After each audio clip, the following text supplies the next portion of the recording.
And it is my immense pleasure to hand over the microphone to Harrison Tuttle, who is the president of BLM PAC Rhode Island.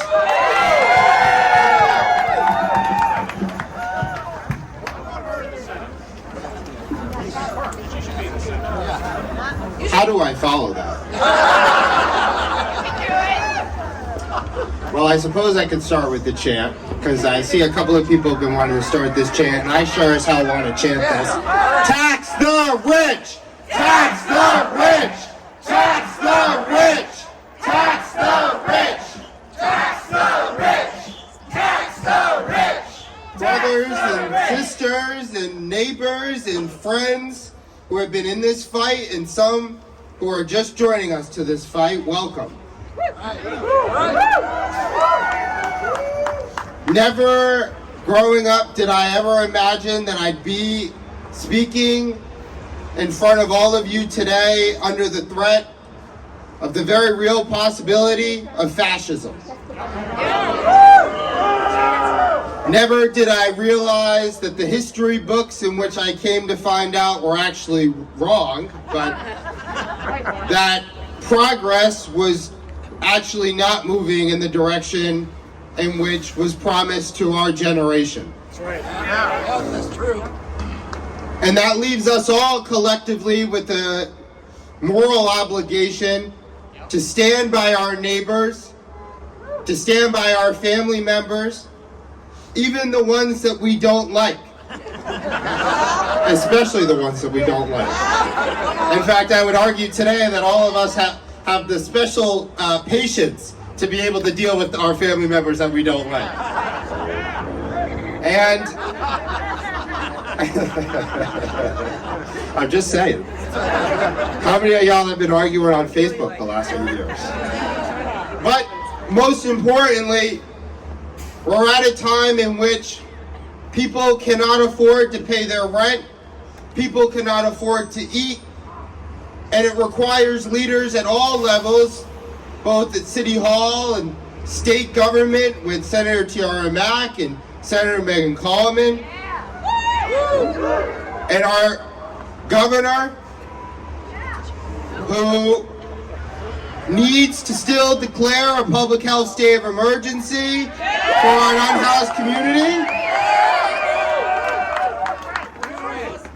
to our municipal leaders who have the responsibility to protect our undocumented communities,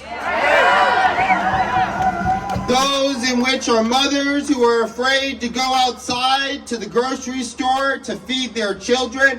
Those individuals matter.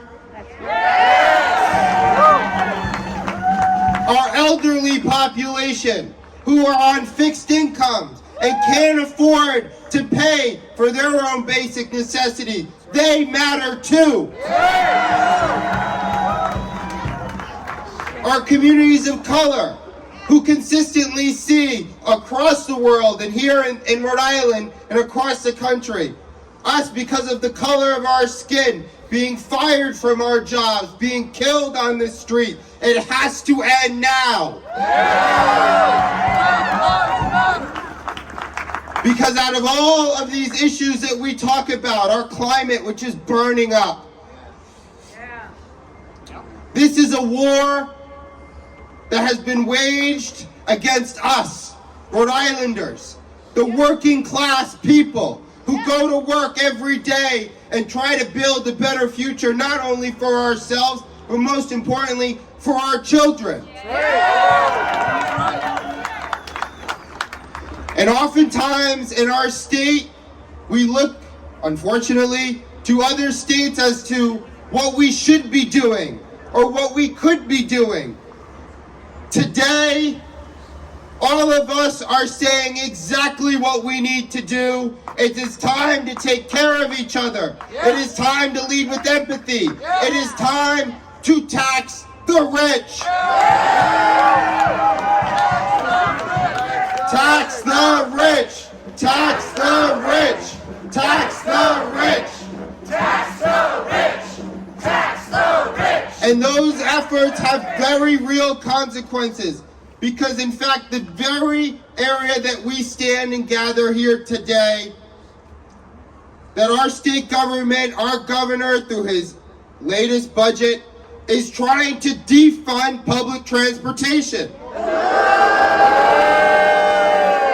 He's trying to make it harder for the very people in which we are advocating for to get around, to go to their job, to be able to make a living. And that requires us to fight back.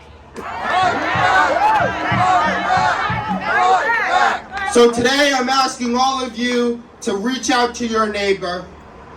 If you know that your neighbor is struggling, make something to eat for them, offer them a plate of food, and let's start building community together, and let's start fighting back. Thank you.